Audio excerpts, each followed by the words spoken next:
Oh yeah, that too. Okay, we're live. I apologize in advance if I'm coughing because I got a bit of a cough. No worries. I think our iMore show listeners are used to the coughing because, as you can hear my voice, it is almost always broken because I sing in a punk band and I throw out my voice all the time. Yeah. Your poor voice. I worry about it sometimes, Lori. No, it's fine. Got to see a voice coach or something. This is totally off topic, but before we begin, like I had just, I think I watched a video about a voice coach who helped like Screamo artists figure out how to do Screamo without harming their voice. I think it's really interesting. Yeah, and there's also, there were voice coaches way back in the day when metal first started getting big, and those men would use those really high falsetto voices. They're, like opera singers would train them how to sing like that. Oh, that's so cool. Yeah. I love that. Yeah. Alrighty. Is everyone ready? Ready. Yeah. It is July 20th, 2018. I'm Micah Sargent, and right now we are going to talk about some changes at iMore.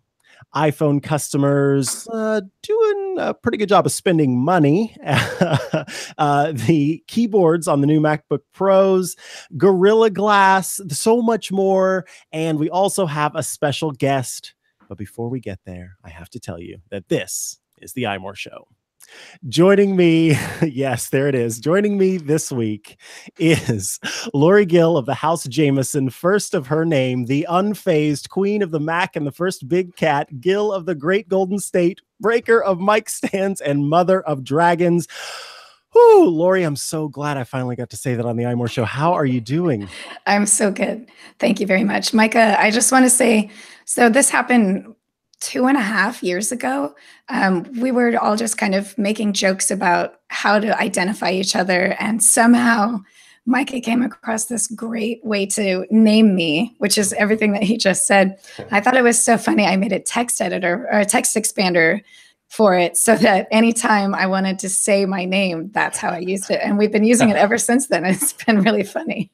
I'm surprised you're able to recite that so well. I don't think I could do that. Yeah, so one of these days, I think we'll all have it memorized. But until that time, by the way, that voice you just heard is our special guest. It's the founder and creative director of Built by Snowman. It's Ryan Cash. Ryan, thank you so much for joining us this week. Yeah, thanks for having me on the show. I'm really excited.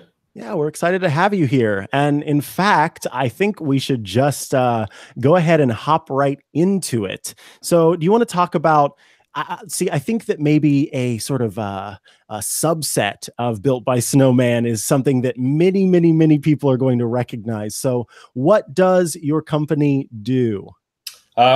So at this point in the day, we're kind of, or not in the day, but we're kind of now a game studio. So when we started back in 2012, we actually started off by making a productivity app called Checkmark, which was an app that specialized in location-based reminders for the iPhone. And like when I left my previous job, that was sort of the only plan, was to make this to-do app that we wanted to make for ourselves to sort of improve upon Apple's location-based reminders at the time. This is before Siri. And had no idea that we would get into gaming, but through a series of sort of interesting events, here we are today. And that's definitely our focus now, is making beautiful games with kind of Apple's hardware sort of first, as kind of like our ethos. So Ryan, before we go on to talk about the awesome games that you make, I'm looking at the Built by Snowman website for Checkmark 2. I actually remember the trailer that you made for that right now. I had forgotten that that was the same company, but now that I'm looking at the screenshot of the trailer, I definitely remember that. So yeah, I do remember Checkmark. Yeah, it was sort of like I always have a special spot for it because it was how we got started. And we worked with Sandwich Video to make the trailer. We had worked with them for the very first Checkmark, which came out in 2012.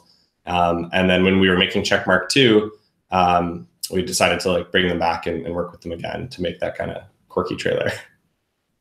It was a good trailer. I remember being really pleased with what I was seeing there. Yeah, so let's talk about Alto's Adventure and Alto's Odyssey. These two, I think, very well-known games at this point that you could, like I said, you can sort of say them, and many, many, many people know what those are.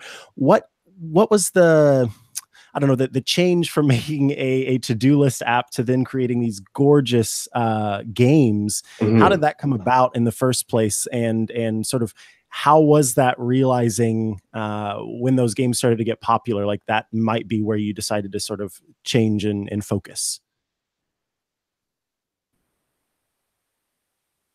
Broke up there for a second for me, but I think I know the gist of the question. So yeah, it started after we released Checkmark, the first one. We decided we were trying to think about what we should do next, and we were about to work on this app that at the time we were calling Lockbox. And Marcelo Marfil, he was the designer that we were working with back then. I think he's at Sketch right now, but he had sort of mocked up this really cool UI that was very minimalist and almost sort of inspired by Windows mobile OS back in the day, which was very like kind of flat and simple before iOS was. Yeah, so we had come up with this idea to make an app that was kind of like private lockbox on your phone, where you could put photos, voice memos, videos, and text that you didn't want anyone to be able to access. So if you wanted to, have certain photos, or maybe you were writing down like business ideas or personal voice memos or something like that, and you didn't want them in like the iOS camera roll or the iOS Notes app or something, you could put them all in this one app called Lockbox that we were going to make that kind of kept everything private. And then you'd have like a passcode, which we had a cool UI for. Anyways, we were about to start working on the app, and I think we were chatting on I don't know if it was I don't think it was a call, but we were just on like an instant message discussion. And Marcelo said, "Hey, do you know what this app UI reminds me of?" And he'd been the one who designed it as well. And I was like, "No, like, what did it remind you of?" And he mentioned the name of something, but Marcelo's from Brazil, and I was like, "I don't know what that is." So he sends me a Google image link or something. And I was like, "Oh, I know what that is." And it was like, I guess the Brazilian version or market had like a different name for it, but it was that game Simon from the 80s, which was like a physical toy that had a few different colors on it. And it would tap out a pattern, kind of like a Bop It almost, where you had to remember the pattern that it played out for you and enter it back in. And so it was like physical toy with different colors, and they played different musical notes when they were sort of fired off. And we all kind of said like, wait a minute, maybe instead of making this Lockbox app, we should make like that. We should make a game. And part of the reason for that was like, it would be really cool to take like a classic game from the 80s and sort of put a modern twist on it with software, because there's things you can do with software that you can't do with hardware. So we started chatting about it, and then we got kind of excited about it, and we're like, this seems like more fun. Like, I've been doing, prior to Checkmark, I'd been working at a software company called Market Circle that made Mac and then iOS business software. So I'd been doing productivity and business stuff for like 5 or 6 years at this point. So kind of said, yeah, like, why don't we make a game? That seems like fun. Games seem to be all the rage in the App Store. And this is a game that, a bunch of people who have never made a game before can actually tackle, because it's, at the end of the day, it's kind of more about UI and music and sound, and not like a sort of traditional video game the way we think of a video game. So yeah, we were kind of chatting about it, and we just sort of said like, yeah, let's do this. It seems like it makes more sense. And at the time, I was completely out of like the video game world.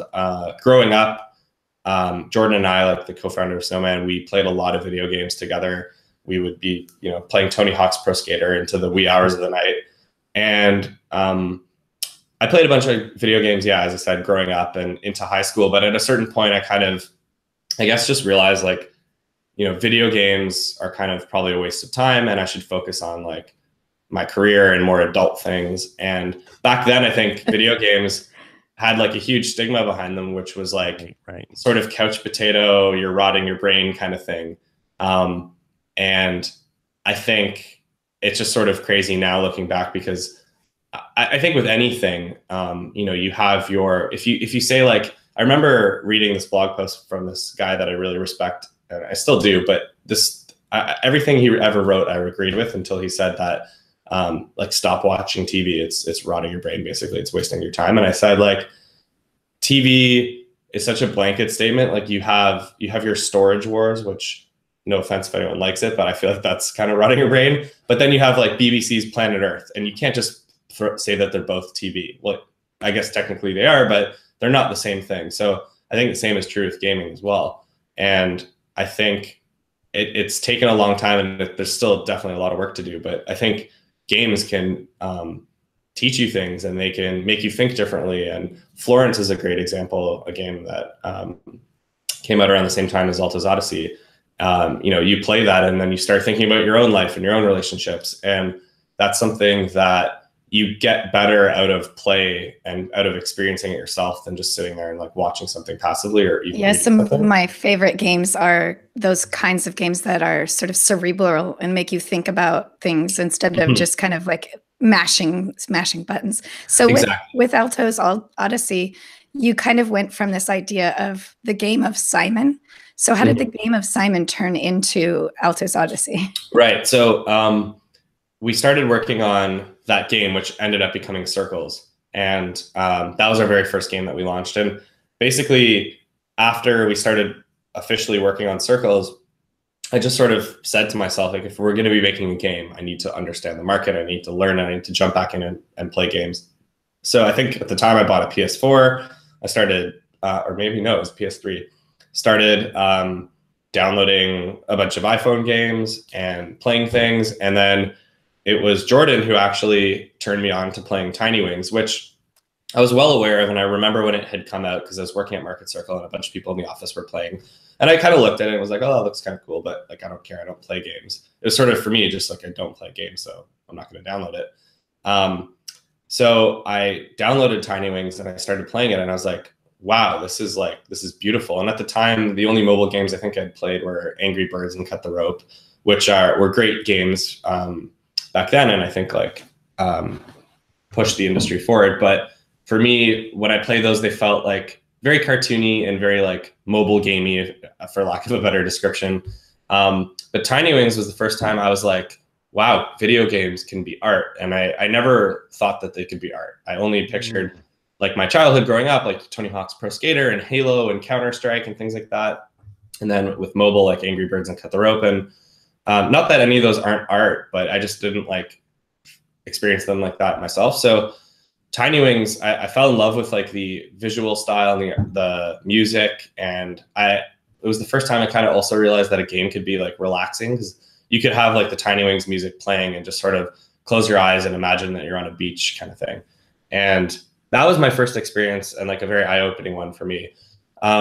Jordan was obsessed with Tiny Wings, but I never quite got into the gameplay itself. Like, I thought it was fun, but for me, it was a little too frustrating where you had to be very precise. And if you weren't, you wouldn't get too far because you're not landing perfectly on that hill. So I liked it, but I never got addicted to the gameplay part of it. But I was in love with like the world and the atmosphere. And then a couple of weeks later, Jordan turned me into Ski Safari. And I downloaded it, and then I ended up getting like a nasty flu, and I was stuck in bed for a few days. And I was like, wow, this is way more fun to play. But it was very like cartoony and arcadey, and just like it didn't have that world and relaxing feel that Tiny Wings had for me. And I think Ski Safari is a super awesome game, and I really enjoyed playing it, but it didn't hit the like didn't pull at the emotional heartstrings for me the same way Tiny Wings did.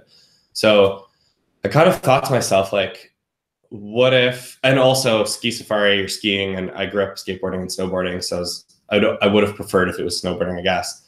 And with that sort of experience and knowledge, I was kind of like, there could also be way more fun terrain here and like cooler jumps and maybe different physics. So I kind of had this like epiphany, I guess, where I was like, if we took Ski Safari's like gameplay as a starting point, but Tiny Wings, like the feeling you get from Tiny Wings, or just the idea behind like creating something like that's like relaxing and beautiful and artful, and kind of like combine them, and then also took in our experience skateboarding and snowboarding. And then also at the exact same time, I had this artist in mind, which is Harry Nesbitt, out of the UK. And I had known Harry for quite a while. I remember finding out who had made the RealMax software avatars on their website for the employees, and it was Harry. So when we were starting up Snowman and 2011, I think I reached out to Harry and asked him about those avatars. And anyways, we kept in touch, and I had always been sort of following Harry's, like, the artwork that he made. And I was kind of, all this stuff kind of just happened at once, where I was like, if we had Harry's artwork and we had the goal of making something artful like Tiny Wings, and then we took and then into it and combined all this to the special. So Jordan and I, this is in December of 2012, and we were just starting to work on circles at this point. Kind of sat down and started sketching out a whole bunch of ideas. And then I reached out to Harry in January and asked him if he'd be interested in working on this snowboarding game that we were going to make. And thankfully he was. And Harry ended up bringing like a ton of great ideas, and the whole kind of like world and atmosphere you see in Alto's Adventure and Alto's Odyssey. That was sort of Harry's vision, like the llamas on the hill and things like that. Was really cool that he brought sort of non-snowboarders perspective to the game, which kind of made it really balanced. So that's how we started working on Alto, and we were working on it for well over 2 years. And in the meantime, we launched Circles, and we made another game actually called Super Squares. We made Checkmark 2. We made an app for shift workers to manage their schedules called Shifts. And all this kind of happened while we were still working on Alto, which originally I think Jordan and I were chatting and we were thinking, like, based on our experience, this should be about a 6-month project, but everything takes longer than you think. So let's budget for 9 months. And 2.5 years later, we were finished and launched Alto's Adventure in February 2015. And that sort of led to where we are today. But really, we all have the flu to thank for the creation of these games. Exactly. Yeah. Yeah. I mean, yeah, that's quite the adventure. So while we're talking about sort of the history of things, you wrote a blog the day that the App Store turned 10, and you just kind of talked about your feelings and experiences starting from the beginning. There's one particular moment that I want to read that I thought was just like a really beautiful thing to say about the App Store. Give me just a moment. I'll get there. I actually have a really cool story to add from last night that kind of relates to this. Then let's hear it. Yeah, let's go. Okay, sure. So yeah, last night I was going to meet a friend, and I took an Uber, and when I got in the car, we sort of started chatting. I always, generally like to chat to the drivers, and we were chatting, and I was asking him the usual, like, how long have you been working today, and like how do you like driving, whatever. And he kind of like almost like he didn't stop the car, but he kind of like really sort of, I could hear a change in his voice, and he was like, Uber like changed my life. And I was like, oh, like that's awesome. And then he proceeded to tell me why. And so he's from Brazil originally, but he'd been living in Canada for I think like 25 years. He's probably in his like later 40s. And he said that he's like, I was a musician, a really struggling musician. And he's like, I have a young daughter, and I was always chasing gigs, and like I was trying to pursue my passion.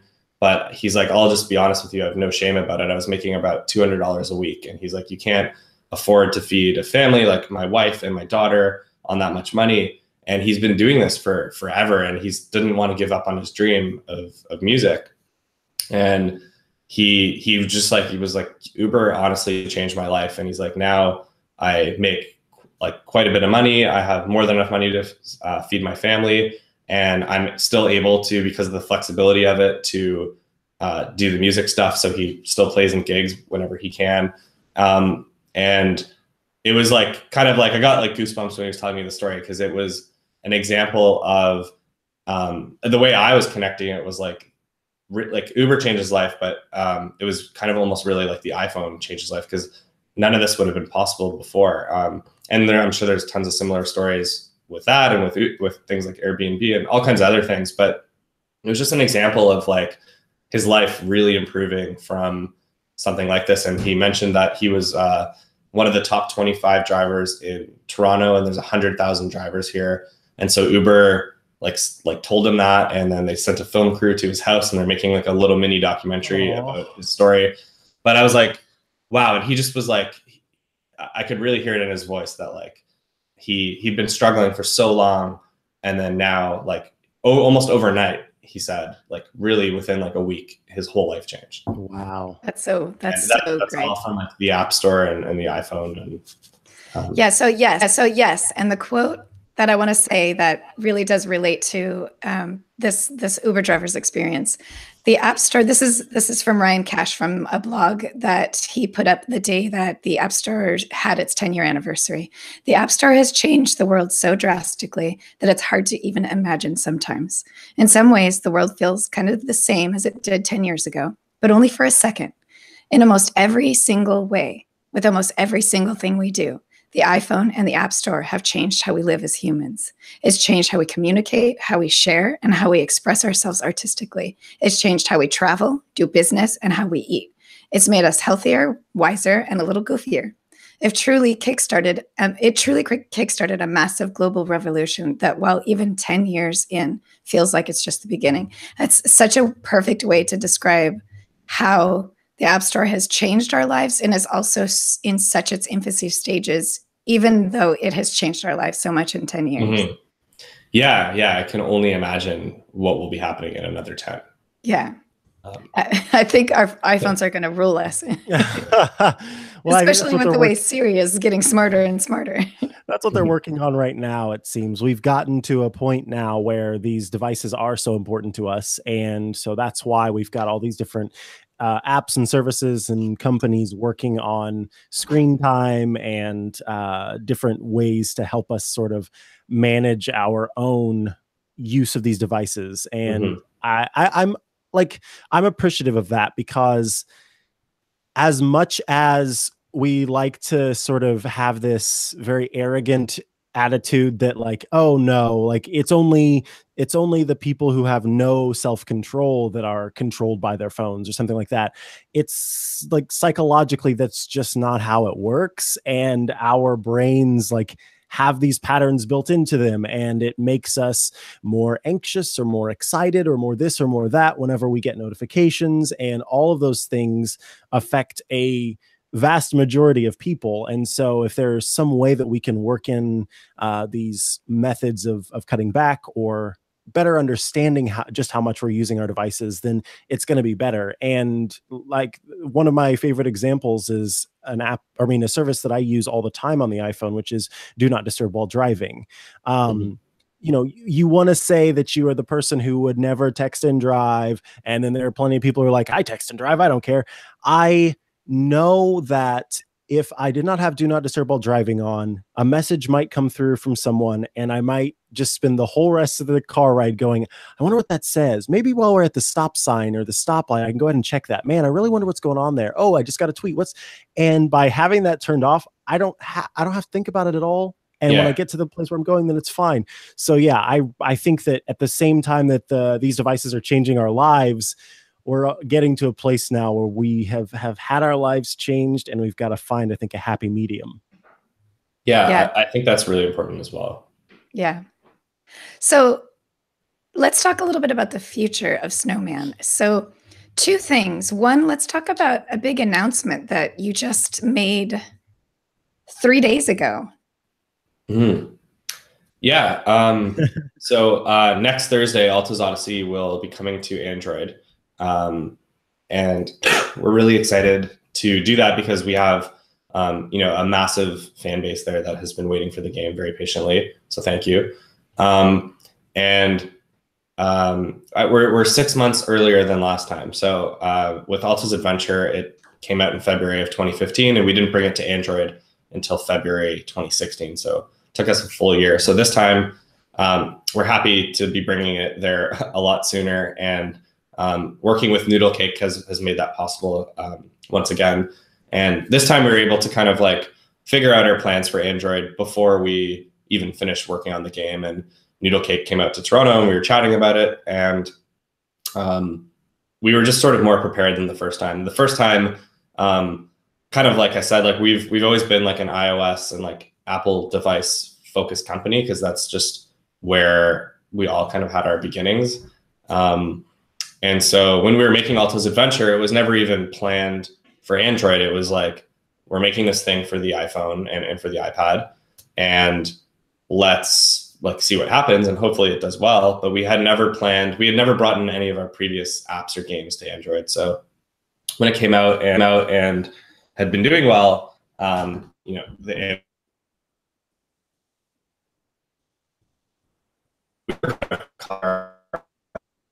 iOS version, like updates and some new features, and then the Apple TV came along, and we wanted to be there for day one, which we were able to do.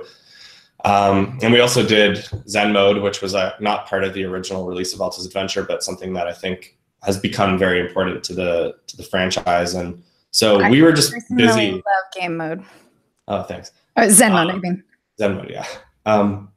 So we were just busy with like, and just the chaos that came from launching that game. So it took us a while to even figure out what we wanted to do with Android, and we ended up partnering with Noodlecake to do it. So this time we were a lot more prepared. So yeah, so it'll be coming out next Thursday. That's really great. I'm excited for you. I'm excited for Android users. I know the Alto's games are some of my favorites. They're so relaxing, but also they really do they ask you to use some of your skills and talents, but they don't kind of like make you filled with anxiety as you're trying to hit those great jumps and get those points. So it's kind of like a perfect in between. Let's talk a little bit more about some of your future games and the collaborations you have. There's 3 that I think that are coming out. They're coming out soon enough that they're up and ready. So you've got Where Cards Fall, Skate City, and Distance, correct? Yep. Yeah. So give me some information about which one you think will probably launch first, and any details you want to give about each type of game. I know some of them already have a game trailer that we can share with everyone in our show notes so they can take a look at these. Cool. Yeah, we actually have trailers out for all 3 games. Sweet. And most of them are kind of teaser trailers, which is something we like to do. But yeah, we've been working on all 3 of these games for quite a while. Where Cards Fall, I think, is going to be coming up on, I don't know, 3.5 years pretty soon. And Where Cards Fall actually started off as a USC project for Sam. He's like the creative director and founder of the game band. So that's been something that he's been working on for 6 or 7 years. And it's really crazy to see how far it's come. And I think when we launch the game, we'll probably show off some of the original artwork and, you know, how it started off back in the day. Like, we have a photo whenever we're sort of showing the media the game. There's a photo of Sam and his team wearing GDC 2012 shirts, like talking about the game. And that was like 6 years ago. And so it's been something that's been like in Sam's heart and his mind for a really long time. And we still have a way to go. But I think it's going to be a really special game, and we have a lot of big ambitions with it. So really excited about that, but people are going to have to, I think, hang on a little longer than we had hoped. I think we sort of maybe over-announced things at one point, because we had, and I think we've learned a lot, like games, it's really, really hard to know how long a game's going to take. It's a little bit easier if you're making a second one, like Alto's Odyssey, because you kind of know what your like end target is. But with something like Where Cards Fall, that's so bespoke and so carefully constructed, and it's a narrative experience that I think probably similar with a movie, you don't always know how long it's going to take, or a piece of artwork that might look simple that's hanging in an art gallery. You don't sometimes know if that took them like an hour or a week or 5 years. Like it's sometimes hard to tell, and it's hard to tell for us. So I think we over-announced a little bit, thinking based on our original timelines that things were going to come out a little bit sooner. Like I don't know if I've ever said this publicly, but Where Cards Fall was originally slated for an October 15th, 2016 launch. So that was a little behind. It's a little bit behind. And the same went for Alto. And I think I've said it before, but like we'd rather do stuff right than do stuff early or on time. And we don't want to get in the habit of like always taking longer than we've sort of said. Although, usually we won't say a release date until we're pretty sure of it, but we did announce Where Cards Fall, I think was coming out last fall. And we did it pretty cleverly with the trailer where it said like Where Cards Fall and then Where and Cards disappeared, and then 2017 showed up beside the fall. But yeah, we were a little overly ambitious and excited about it. But I can sort of assure you guys that it'll be worth the wait in the end. Excellent. Skate City, we've also been working on for a couple of years, and that's with a studio out in Norway called Agents. And sort of a similar thing. It's quite different than like the way Alto is to snowboarding. Skate City is much more of a skateboarding game than Alto is a snowboarding game. And with Skate City, we're focusing on the artfulness of behind skateboarding. And we've just been sort of working on the challenges that are in the game and trying to make sure that it's exactly what we want it to be. And we've been growing an audience for that on social media, sharing off like gameplay clips. Because I think with Skate City, that's our most like publicly marketed game where we're not being mysterious about it, really. Like we haven't revealed all the features and things like that, but we are showing off clips, and there's no surprise that it's a skateboarding game, I guess. And so we've just been, fans have been really eager and waiting for it, but we want to make sure we get it right. And as skateboarders, some of our team skateboarders has skateboarded or like skateboarded growing up, and same with the Agents team. And we want to make sure that it's a solid game, but it's also a solid representation of skateboarding in the way that we're kind of shooting for. Yeah. And yeah, just as things go with game development, there's a lot of stuff like even, and I think it's something that we don't expect people to necessarily understand, but I really actually like how Apple's doing the Today stories that kind of like dive a little bit deeper into what it takes to make a game. But for example, like when you open Skate City for the first time, we have like a little intro animation that then sort of is going to fade into the gameplay. And just that we've been working on for several months, trying to get to where we want it to be. And you could easily just not have that intro animation. It could just be a splash screen that says Skate City and still look nice. But for us, like we always try to go the extra mile and sometimes maybe shoot ourselves in the foot and add, several months of work to something. But for us, it's really important to kind of get it to where we want it to be. So I do think Skate City will probably be our next release. But I guess you never know for sure. But yeah, and then we have Distant, which is a platforming game that focuses on the elegance of movement. And I don't have too much more to say about it just yet, but it's a game that's also being designed for larger screens. So it's a game we see coming to Apple TV and to the Mac. Yeah, that game has also been underway for several years and still has quite a bit to do. But it's a small team that we're working with based in Australia, in Perth, called Slingshot and Satchel. And yeah, we've been working on that game with them for a while, and it's coming along really well. But it's just sort of kind of like everything, taking that extra bit of time to get to where we want it to be. But we had Chris and Megs here in Toronto just before Alto's Odyssey came out to kind of jam on the game together. So it's definitely coming along really well. And as soon as we have more to share, we'll definitely let you guys know. I look forward to that. Distant actually looks like a game that's right up my alley. I love platformers, so cool. That one looks real pretty. Yeah, it's definitely a genre that's been done a lot, but I think we have some neat ideas on how to approach the genre in a way that I guess is sort of like fits with like the kind of stuff we do. Yeah. I know. I can tell that there's not a lot to say without revealing too much, so I understand.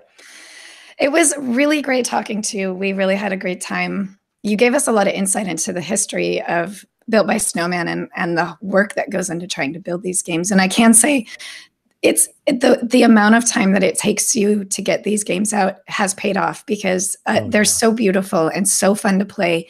I would much rather have a game take 4 or 5 years than to have something that just pops out really quick and it's like, oh, this just looks like 17 other games that I've already played and there's nothing special to it. So thank you for bringing such wonderful games to the mobile world for us. Yeah. Thank you. Yeah, and thank you so much for joining us, Ryan. We've had a pleasure having you here and talking with us about all the games. And Google Play people, get excited. You'll be able to play this game soon. How exciting. And we will keep our eyes posted for your games that are coming in the future. And hey, maybe we'll have you back on to talk about those if you want. For sure. Yeah, awesome. Yeah, thanks for having me on the show, guys. Thank you. Talk to you later. And then... Ryan, okay, cool. I just want to make sure you're still there. If you want to go ahead and stop your recording and save that and send it to Lori, that would be great. Dropbox is usually how we do it, but however you want to. Yeah, that works. Where are you guys both located, actually? Totally separate places. Yep. She's in California. I'm in the Midwest in Missouri. Midwest. Oh, cool. I've never been to the Midwest. I've been to like California a billion times for conferences and for work stuff. And I've been to, I just seem to only ever be going there. And I really want to explore like the rest of the United States.